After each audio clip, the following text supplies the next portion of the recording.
Okay, so start with follow-up from last week. So PG11 is now on nightly builds.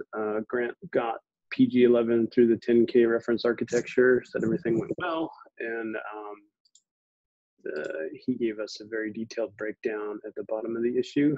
There were only, I think overall it was better, and there were like one or two endpoints where it was slower, but not significantly from what I recall.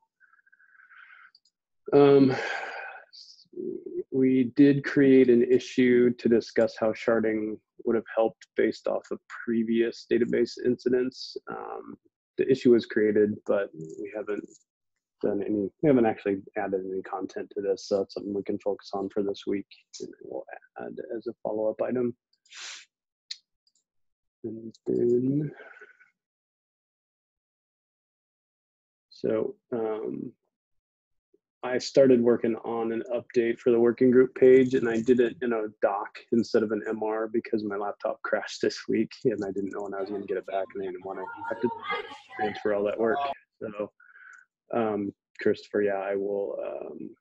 I don't think there's any confidential information in there. Did I not share that with everybody? We'll fix that right now. It's just my standard response that, you know, like I haven't seen the document, so it's hard for me to make that evaluation, but I don't tell anyone from that perspective. And I think you said comment. You could just make it editable rather than comment. Done. So thanks. It's just to update the description of the handbook page for the working group because it was a lot of TBD content in there. So I will get this into an MR later on today and get some updates out in the handbook. Created a board. We're starting to get some more issues related to the sharding working group. So I just created a board so we can track and we can see where there are blockers, what's being worked on actively, what's planned out far into the future. This is not comprehensive by any means. I didn't go through all of the issues, but at least we have a board. We can start throwing things out there, and it's just based off of the sharding working group label at the moment.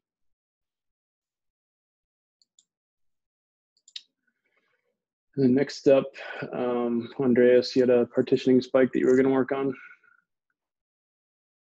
Yeah, so this is an example where we think that partitioning is going to benefit quite a bit from, and yeah, we're currently working on moving that data set into a partitioned form and making some tests on it with production data, and that's still ongoing.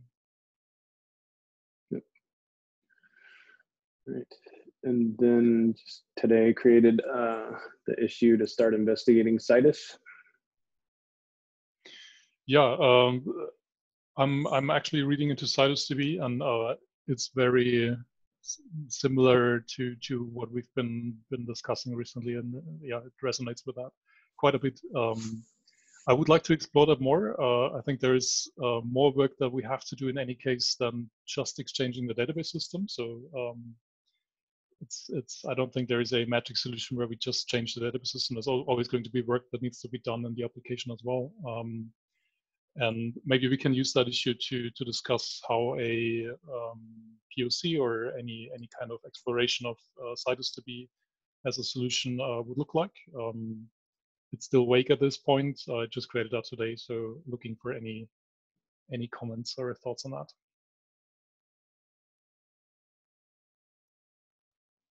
And I don't think it's confidential that we're looking into that, but I wanted to ask the question, do we need to be concerned about sharing the information that we're looking into CitusDB for our sharding solution? I don't think so. We've had an issue in the past for Citus. We actually talked to the Citus founders years ago before they were acquired by Microsoft. So there is other past history already that, you know, the Citus founders were giving us tips about what we should be doing. So we should actually link those issues. Okay. But it does bring up the question is like, because now they're acquired by Microsoft, are there concerns about using this technologies, maintainability, all that? Like,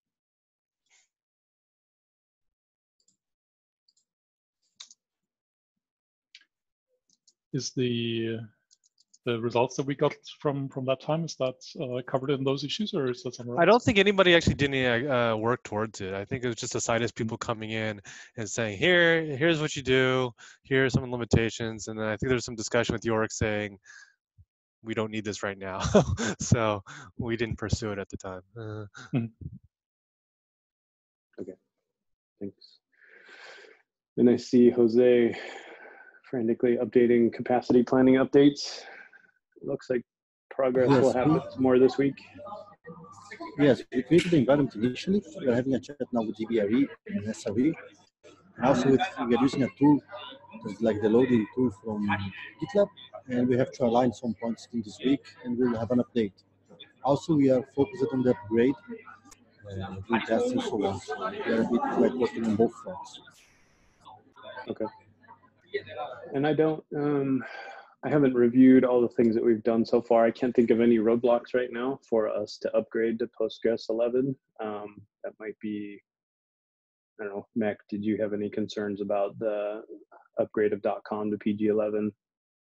So we tested it with the reference architecture, and that's the shortest path to success for now. I think the test for every merge request in each pipeline is going to come later. And Mac and Craig, I would like to suggest when we have like the script ready, we are ready to test the staging, to organize some tests together, and we execute the migration, then we execute tests on the staging platform. What do you think? Yeah, I think that's a great idea. Do we have all the monitoring in staging already? If like, because we can run the performance tests on staging, you can run the regression tests. But I think with the DB changes, I think the first signal is like a Sentry or any other signals that you get in the stack. We can have a plan in place for that on the migration. I think this is do we have a migration plan already? I am working on the migration plan. I'm scripting with Youngers all the steps, pre-checks, the migration steps, and the post-checks. As soon as we have this ready, I will thank you. And also, we are working on the changes that we need to do on the cookbooks, because we have the binary now, and I'm looking for the setup of the instances and so on, and patron setup. So I think 1 week or two more, and we will have all of this done, and we can start just testing. Okay, please ping us on the migration issue then. I think we would like to lean on what we did with, I think GCP migration was one of the biggest rehearsals, but yes, I think some pages of that will help here. Yep, yes, agreed. Use the same template for the patron migration as well, and we will create something in the same style. Sounds great, thank you. Great.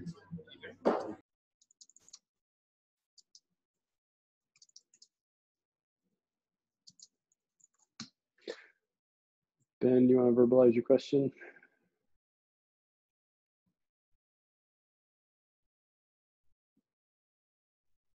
As you're typing.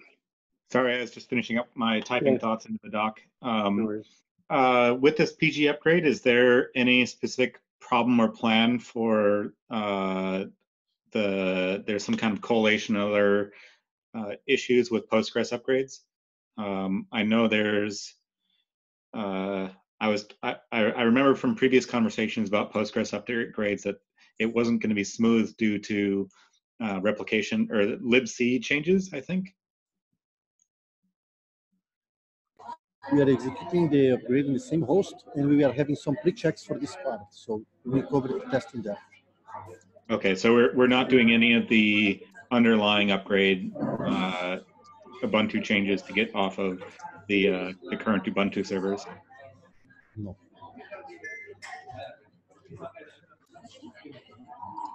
So there's not really, this is not a failover upgrade. This is a this is a no rollback upgrade. Exactly. Yes. Yes, this is the approach. We'll have a shutdown of the platform. We'll execute the PG upgrade. We will follow with the vacuum DB to collect the statistics, and we will ramp up the upgrade.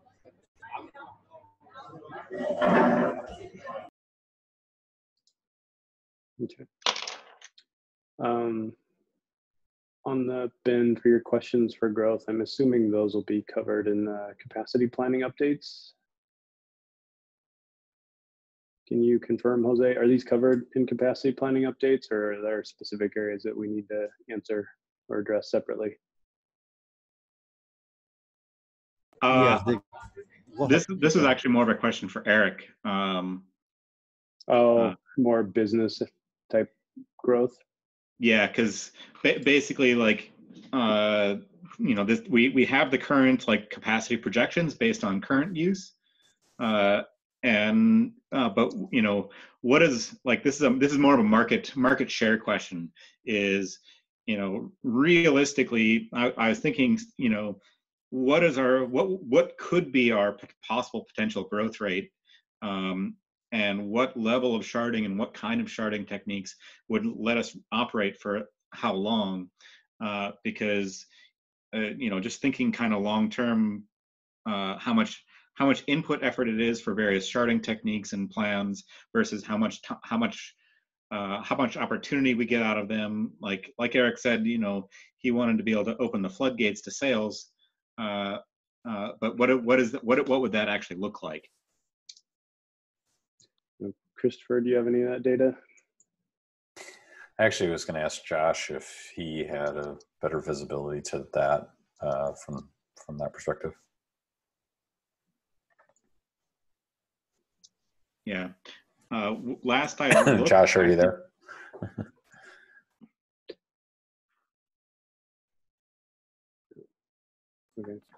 Okay. I guess he's not. Like, we can take an action. Craig, and I can take an action to basically circle back from that perspective. But it feels like we should probably get product management feedback on that aspect of it. Hey, sorry, my Zoom was beach balling. That's okay. I was choking, so we're all good. I don't have exact data on our growth plans. I know we're changing some of the revenue forecasts, and so I'm not sure where we're landing on some of these things. Yeah, I think Ben's looking for less on what's the current year look like, and more like what's the 5-year plan as far as projections go. And what he's specifically looking at is, like, SaaS, because Eric's original statement is we could unleash sales on the SaaS side of the solution, and because of that would cause us to see rapid growth in a multi-tenant solution where scalability is super important. So that's kind of the feedback we're looking for. Yeah, I think it's a hard question to answer, because we don't know how much demand there is out for .com, so we're just making sort of guesses. But it's a good question. Sort of like if we do get .com to be enterprise ready, and all the things that entails, right? It's not just about obviously scaling; it's all the other features and manage and other places that we have gaps right now. Like, what will a growth rate look like? So I don't have an answer to it right now, but I'll take an action and try and see what we can prognosticate. I think our confidence will be low as far as how accurate it is. Yeah, it's mostly kind of, thinking about compared to now, if GitHub has 40 million users and we have how many? Yeah. Last time I heard it was 5 million, but it's probably more than that at this point, and that's not necessarily 5 million at the same activity level as GitHub. Right. To recognize. And that's kind of my basic question is how far are we going to have to go, and like not concretely, but just like kind of hand wavy, like what is the total available market to us as a company, from an enterprise perspective. There's got to be numbers in there, because otherwise we're gonna gain all the users that we could possibly gain in a certain amount of time. So where's it going to end? This is actually one of the biggest failings of my previous job. Was the founders thought they could have infinite billions of users when their actual market size was not that big. And so I want to make sure that we're not shooting to get to another solar system without cause. And I argue that users is a proxy for a lot of other stuff too, right? Absolutely. It may not be our limiting factor. We may CI builds, for example, or diffs. those scale not by necessarily number of users, but just of activity, right? So I think it would be helpful to kind of have a projection of our current usage if you assume different rates, right? If we assume, you know, this current trend, what does it look like? If we assume it's 20%, 30% more over year after year, that might inform it better than trying to ask the business case, like what's going to happen if you open the floodgates, right? I don't think they know. They'll come back to us and say, well, can you give us some numbers to start with? Yeah, I think I would just say high level 2 comments. One, I'll work on it. 2 is I think there's a general recognition in the company, and I could be wrong, but my sense is that that we're not really that interested in trying to take the open source community away from GitHub, and so it's going to be more around enterprises rather than trying to pull the open source community to GitLab. And so I think what we'll end up seeing is less around like the nebulous community, which can be hard to estimate and comparatively to GitHub, but more around, okay, how many enterprise customers are running it on .com? And how many users do we think they're going to pay for and leverage? So I think that's why I was going more towards sales and kind of what their projections are. But yeah, I mean, I think we'll try and come up with a number and maybe a couple options. But yeah. Just on that, Josh. Yeah. When you're working that out, like I think Stan alluded to it as well, like don't talk about total number of users, talk about, because like Christopher said, we've got 5 million users registered. Our daily active is about 290,000. I don't know what our monthly active is, but MAUs are a much better sort of metric to be measuring rather than like total users. So like when we're doing all of that, just think in MAUs rather than like registered or anything else. Yeah, I prefer to think about daily active for peak weekday activity, because it kind of gives us a better gauge for what we need to keep hot in memory for activity during a day. It's like, you know, it has more, daily active has more impact on our peak time daily use, and that's where the performance needs to be, is on a daily basis, not on a monthly basis. Oh, I will try to come up with something. Cool. All right. Take your best guess. Typical engineering responsibility is you don't know what you're talking about. We'll go back and forth a few times, you know, and then we'll settle on something that then helps us give guidance. We appreciate the effort, Josh. We really do. In spite of the snarky comment, please forgive me. Yep. And I got you on the hook for follow-up for next week. So Christopher, you have the next one. The other teams are starting to use demos to work out issues and give feedback. Can we consider using it for this group? I guess, what do you mean? Yeah, so what like the Gitly HA team has been doing is they've been basically running through demos twice a week. It doesn't have to be twice a week, just trying to give you the parameters of how they're doing it. And basically they have somebody step through the process of doing you know, setting up Gitly HA or some aspect of the Gitly HA experience associated with it. So Stan did that as an example where he got the steps and he went through it cold and then said, oh, here's something I found, or here's something. James also similarly tried to do it. And I think they posted their videos associated with it and learned a lot. So it's super valuable to like work out some kinks and details associated with things.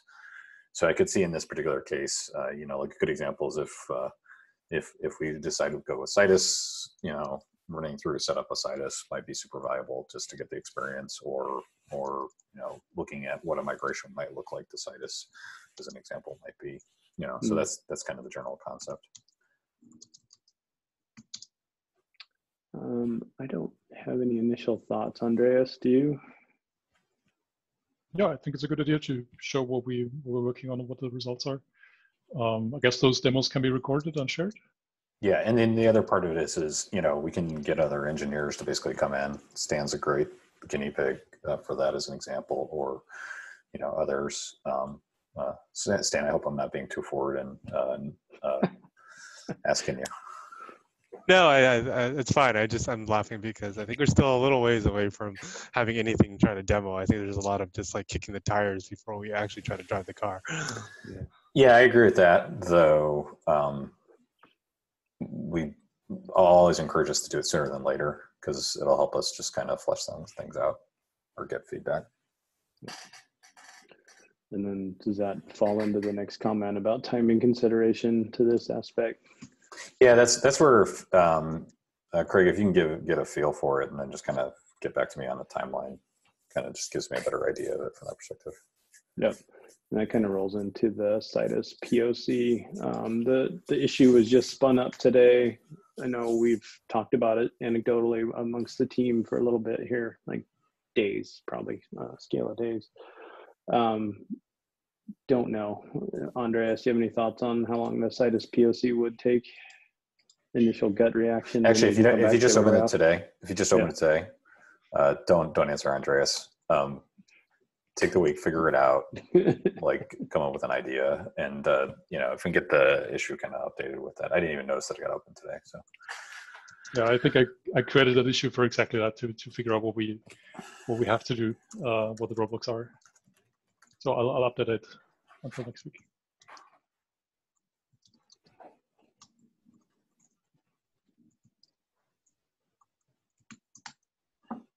Yeah, and there's some partitioning POCs that are being worked on as well. So we could probably have feedback next week too on that, on what type of scale it feels like, whether it's days, weeks, or months.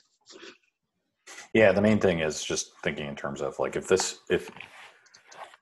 we're going to spend months on it, then we better be pretty confident that this is the path we're going to end up at, as opposed to it's the standard risk reward kind of scenario, right? Cool. I think what's already clear from Citus DB, but also from partitioning, is that there are parts of the application that sort of are a good match for this, and other parts where it's maybe more difficult. And I think we have to also do work on the application side, whatever solution we have in the backend. It's not that we find a database solution that sort of enables us to use sharding from the application that we have today. I think we have to spend time on the application as well and design that for it. Maybe part of that next step to when we look into Citus, but also when we look into partitioning, is to figure out what we have to do aside from the database to support that better. I think also with the Citus one, just keep in mind as you're evaluating it, like what our self-managed story would look like. That's an important factor we should keep an eye on. Yeah, two thoughts. That's another reason to do the demos, is because like then testing a self-hosted solution, kind of you get a feel for that. Yeah, I agree. Like if there's stuff that we can do independent of the DB decision, we should definitely like push on that aspect as well. Just so that we can make an iterative progress. Cool. Thanks. Do we have any self-hosted customers that are anywhere near needing the kind of sharding that we would need, that they would actually need, that would they could improve with sharding, or yeah, is there any indication that customers are reaching this scale? I was a single one, but go ahead, Josh. No, I was just saying we're starting to have some potential to close some customers in like the 50,000 user scale. So that's fairly large. I think my concern is that I don't know Citus well enough to know whether we can whether it's backwards compatible with Postgres, as in, if you're a 2,000 or 5,000 user shop and you have no need for Citus DB, what that maintenance, what we'd ask them to take on for maintaining Citus DB versus Postgres. And then, or alternatively, like if the code base only needs to worry about Postgres and like Citus is basically compatible, and therefore like all these customers can still just happily run Postgres. I don't know. So those are my question marks, because my main concern is with any of these things is that, if for saying customers have to run Citus DB, then we need to look at how many have ever tried this before, whether they would be interested in running it, whether they can use something like RDS or Aurora, which I don't think they can, to take over the load of some of these things, right? Because a lot of people use managed database services or have a database team who manages these things. So. Well, and is the usage pattern that we are building for sharding going to even match what self-managed, even if they were at the scale that we're concerned about it, is the usage pattern going to be optimized for what we're doing, their usage pattern? So all good questions. For as far as CytosDB and Postgres goes, my understanding is that Cytos is an extension to Postgres, and it supports a subset of the Postgres features only. So in that sense, if we as an application support CytosDB, then we should still be able to run on Postgres. I think that's one of the points that makes it kind of appealing to look into. Cool. Question, does that require the self-hosted customers to migrate from the PostgreSQL to Citus if we chose this route? No, that's the point that CytosDB, or we would still support Postgres and CytosDB, and you can basically choose whatever system you want to run.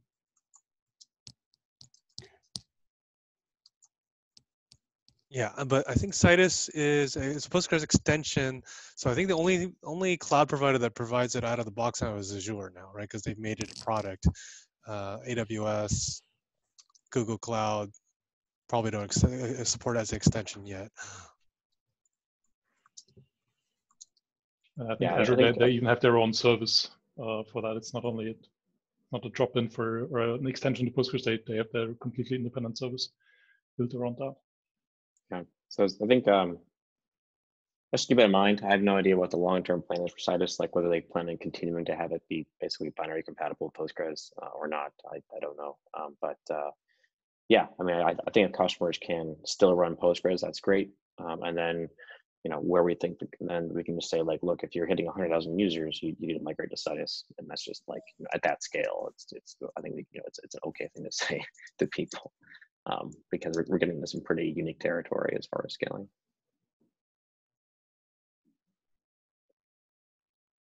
All right, we are at time. Any other topics or follow-up items we need to throw in real quick?